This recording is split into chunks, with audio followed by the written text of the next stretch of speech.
We stand in the presence of God's Word. Very truly I tell you, anyone who does not enter the sheepfold by the gate, but climbs in by another way, is a thief and a bandit. The one who enters by the gate is the shepherd of the sheep. He calls his own sheep by name and leads them out. The sheep follow him because they know his voice. So again, Jesus said to them, very truly I tell you, I am the gate for the sheep. I came that they may have life and have it abundantly. This is the word of the Lord. Thanks be to God. Dr. Raymond Brown spent 40 years of an adult lifetime studying the writings of the community that surrounded John, brother of James, one of the sons of Zebedee, one of the three who seemed to have been closest to Jesus, the three whom he took with him in some of the most private moments of his life, Peter, James, and John. Scholars believe, Dr. Raymond Brown believed, that those who surrounded John in the community he established after they fled Jerusalem, a generation later wrote what they had learned from him, that community produced the fourth gospel, 3 of the epistles, and the Revelation.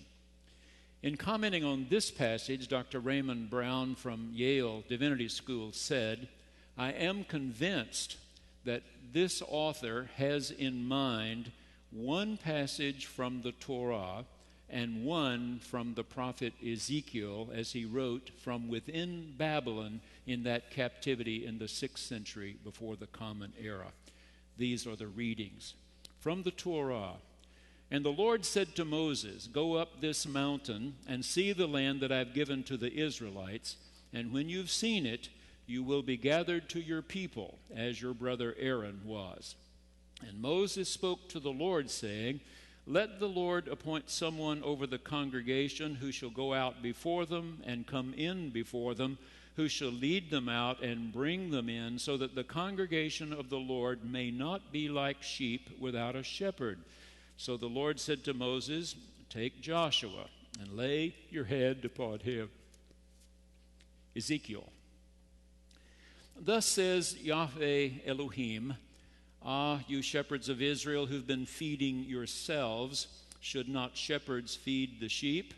You have not strengthened the weak, you have not healed the sick, you have not bound up the injured, you have not brought back the strayed, you have not sought the lost, so they were scattered.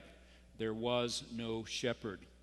As I live, says Yahweh Elohim, I myself will search for my sheep and will seek them out. I will rescue them from all the places to which they have been scattered. I will feed them. I will feed them with good pasture. I myself will be the shepherd of my sheep. I will seek the lost. I will bring back the strayed. I will bind up the injured. I will strengthen the weak. I will set up over them one shepherd, and he shall feed them and be their shepherd, and I, Yahweh, will be their Elohim. They shall know that I, Yahweh, their Elohim, am with them. You are my sheep, the sheep of my pasture, and I am your Elohim, says Yahweh Elohim. I think I've touched a sheep 3 or 4 times when we walked through the petting zoo with grandchildren at the Tulsa State Fair. Gail and I really like cheese made from sheep's milk when she makes wonderful Italian food. It's called pecorino romano. Other than that, I don't know much about sheep. I'm called a pastor, a shepherd, but I don't know much about sheep. So this week I decided to see what I could learn about sheep. And I found an article whose title immediately intrigued me, So You Think You Want to Raise Sheep? And I started reading and found that this brilliant person had 4 points.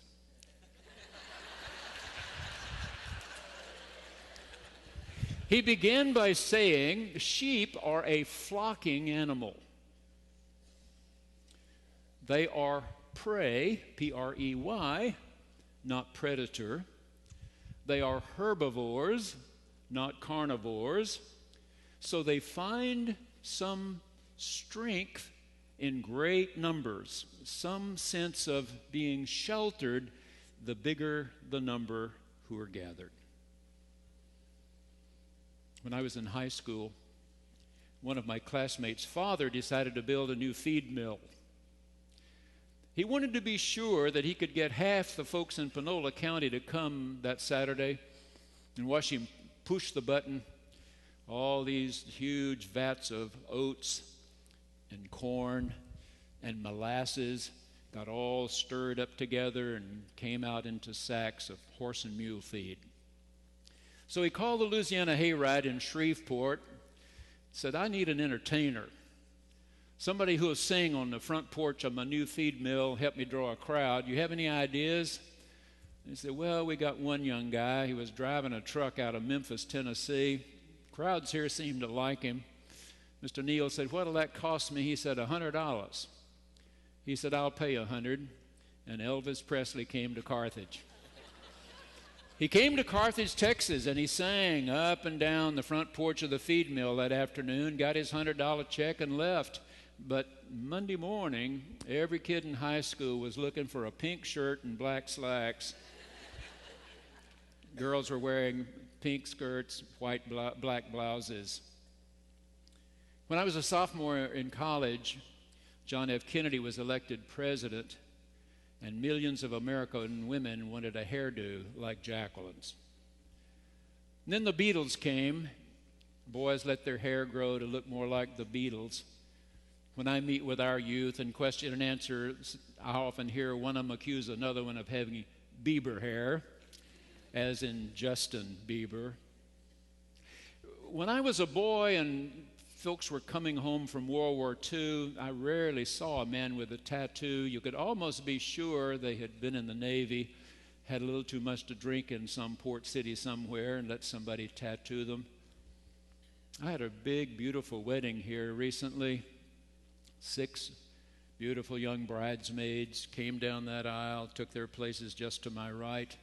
They and the bride had decided on some beautiful low-cut gowns, and when the service was over and they're all going up that aisle, all 6 of them had tattoos shining on their shoulders.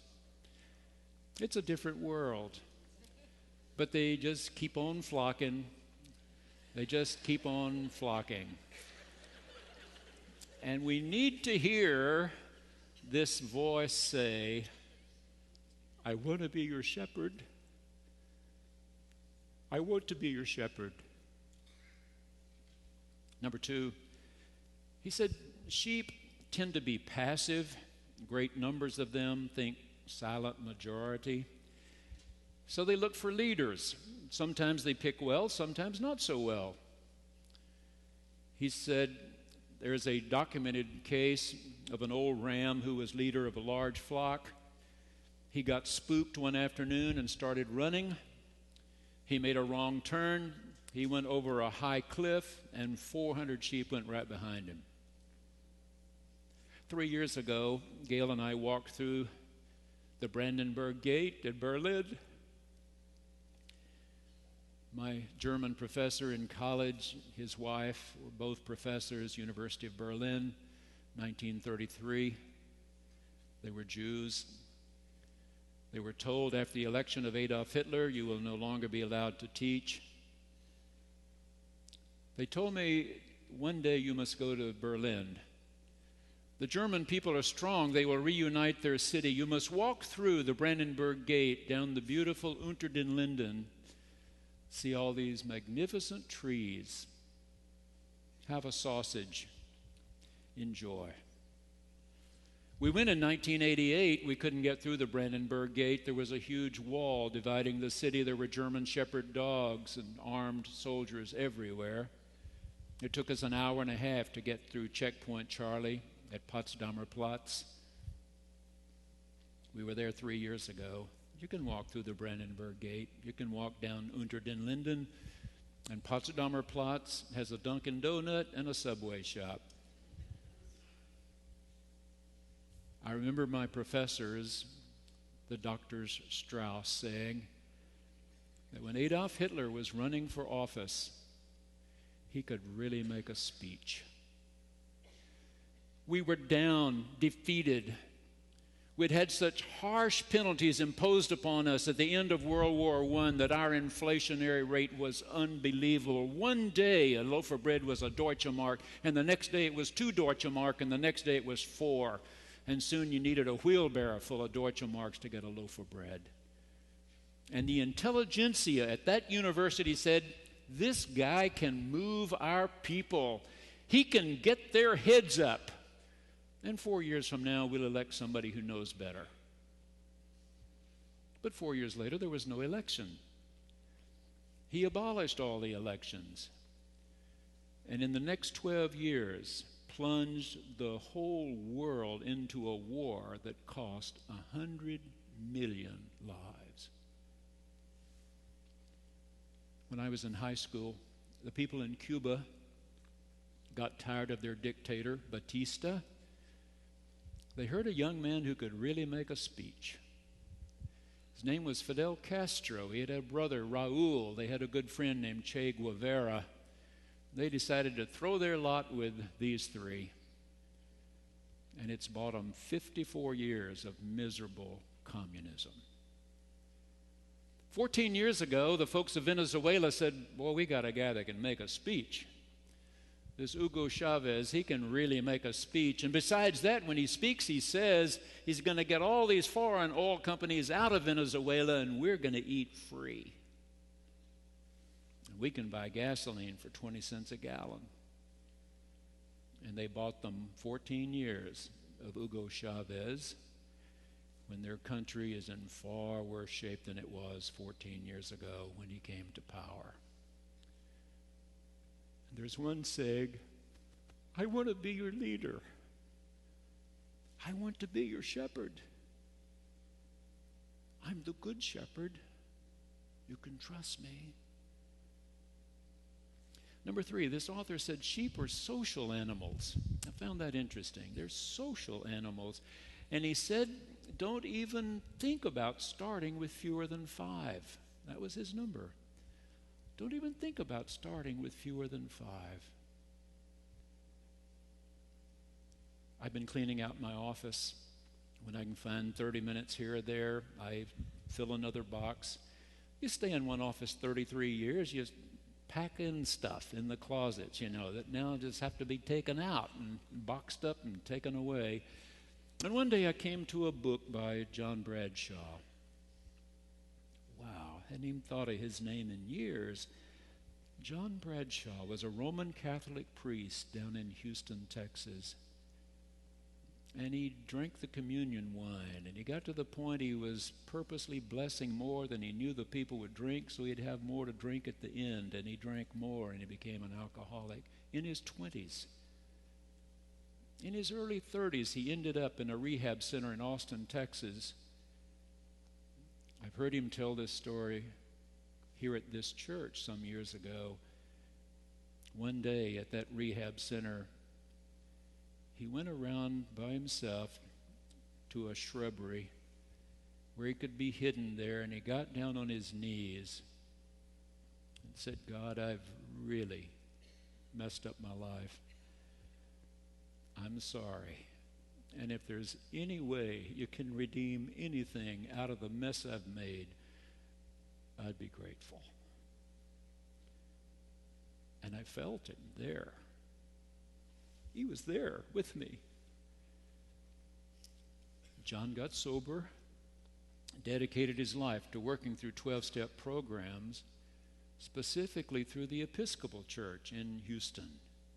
And that's where I first knew him. We brought him to Tulsa for a couple of weekend seminars.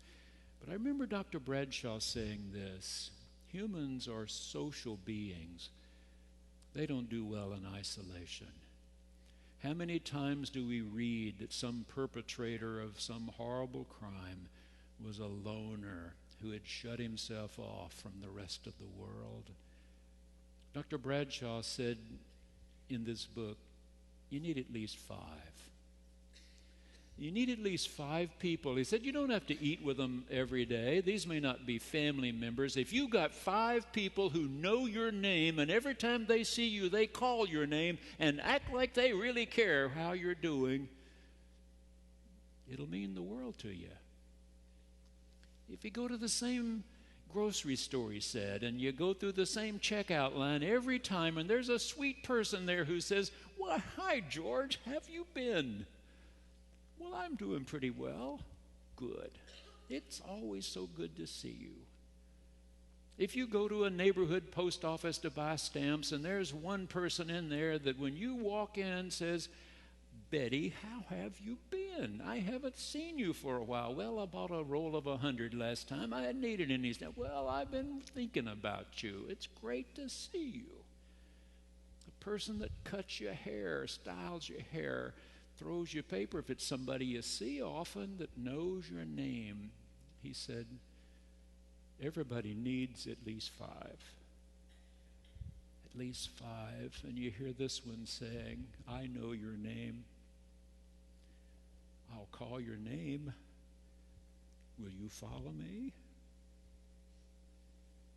Number 4, this author said, since sheep are prey animals, not predators, they've learned, if you would, it's in their genetic code now, that if you're hurt or sick, you fake it, because the predator's looking for the weak one. The predator's looking for the weak one, so you fake it. You don't fess up to hurting or being sick. How much have we learned about children who are abused and they're afraid to tell?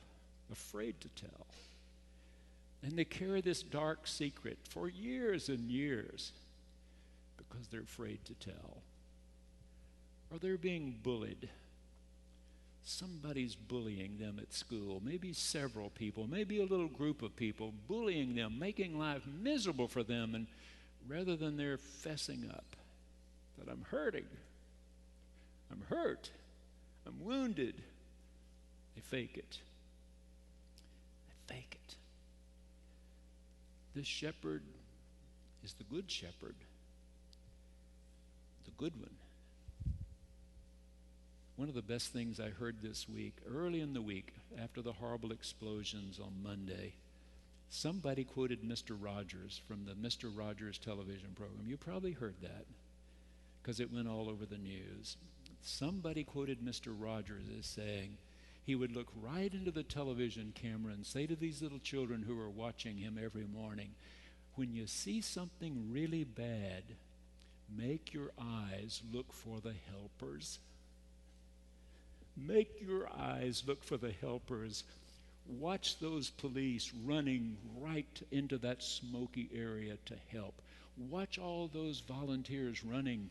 Watch the police officers. Watch the firemen who are running into that smoke. Another explosion goes off. They don't even flinch. They don't even look around. They are so focused at that point on being a helper. Father Richard Rohr lives in Albuquerque, New Mexico. He's a Franciscan, which means he is a Christian, a Roman Catholic priest who follows the discipline of St. Francis of Assisi.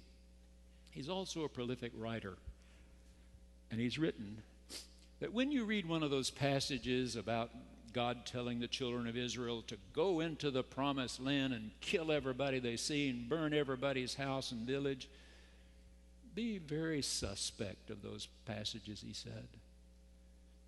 This is a continuing revelation of God. And most of us Christians know that God did not dictate this word by word. He didn't float down golden plates of any sort. He used real people to get this book of his written, and sometimes they were hearing better than others. And Father Richard Rohr says, think of the best person you know or have ever heard about. Mother Teresa, St. Francis. Think of the best person you've ever known. God is better. God is better. Years ago, I started home from work late one afternoon, had my radio on, and I heard them say that a young man here in Tulsa had put a gun in his mouth and pulled the trigger. As soon as I got home, I called the house, and I told a brother of the deceased, I know people must be calling your mom and dad, phone ringing off the wall. Would you just be sure they get my message? I've heard the news. I know you're brokenhearted. You're in my prayers. If I can help, please let me know. He said, I'll tell them. I said, okay. I went to do my running. I got back and showered. Gail and I had dinner. We watched a little television. I brushed my teeth, had my pajamas on. I'm ready to go to bed. Phone rings. Everybody's gone now. Mom and Dad would like for you to come. I redressed and I went. The brother had already gone. When I got there, it was just the mom and dad. And they began to do what I've seen so many other people do through the years. They would tell something that would make them cry. And then they'd remember something about their son, and they could chuckle for a moment, and then they'd think of something else, and it'd make them cry. And then they'd think of something that would make them chuckle and hug each other, and then they'd cry. It was almost midnight, and the daddy said, I know you got to go, Dr. Biggs. I really just had one question for you. Can a person who commits suicide go to heaven? I said, I remember the Sermon on the Mount where Jesus said, you who are sinful think you know how to give good gifts to your children. If one of your children asks for a piece of bread, you don't give them a stone. If they ask for a piece of fish, you don't give a serpent. If you then know how to give good gifts to your children, how much greater does your Father in heaven know how to care for you? I said, as I've sat here and listened to the two of you the last hour or so, I've got the distinct impression that you didn't quit loving your son this afternoon at 5:30. And they both said, no, we didn't. I said, I'm convinced you can't outlove God. Neither can I. Nobody can outlove God. He's better than the best. And so we come to this last verse. I am the good shepherd. I've come that you may have life and have it abundantly. You know that church attendance in England is not great. Easter Sunday, a month ago, fewer than 2% of the people of England were in any church on Easter Sunday. So I read with great interest about a young preacher who had been dispatched to Newcastle to start a new church, see if he could do something new.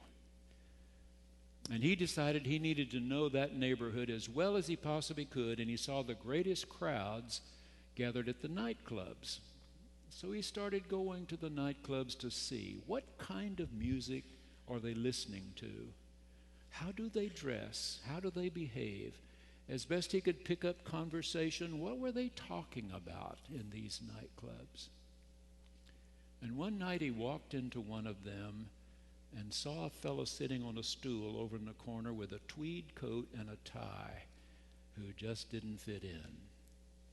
And I said, I walked across the room, told him who I was, and said, I'm sorry, sir, but you don't look like a part of this crowd. And he said, I'm looking for my daughter. He said, your daughter's lost? Well, yeah, sort of. He said, yeah. Not long ago, my daughter got in with this group called Goths, dressed all in black, dyed her hair jet black, got piercings. I knew she was abusing, I could tell. And then she came home later and later, and then a night when she didn't come home at all. And when she finally did come home, the next night I confronted her, and she screamed at me and slammed the door and ran into the darkness. I know she comes to places like this. So I come, and I sit on a stool, and I wait. Because I want to throw my arms around her and say, please, come home. Please, come home. And the Good Shepherd is better than that father.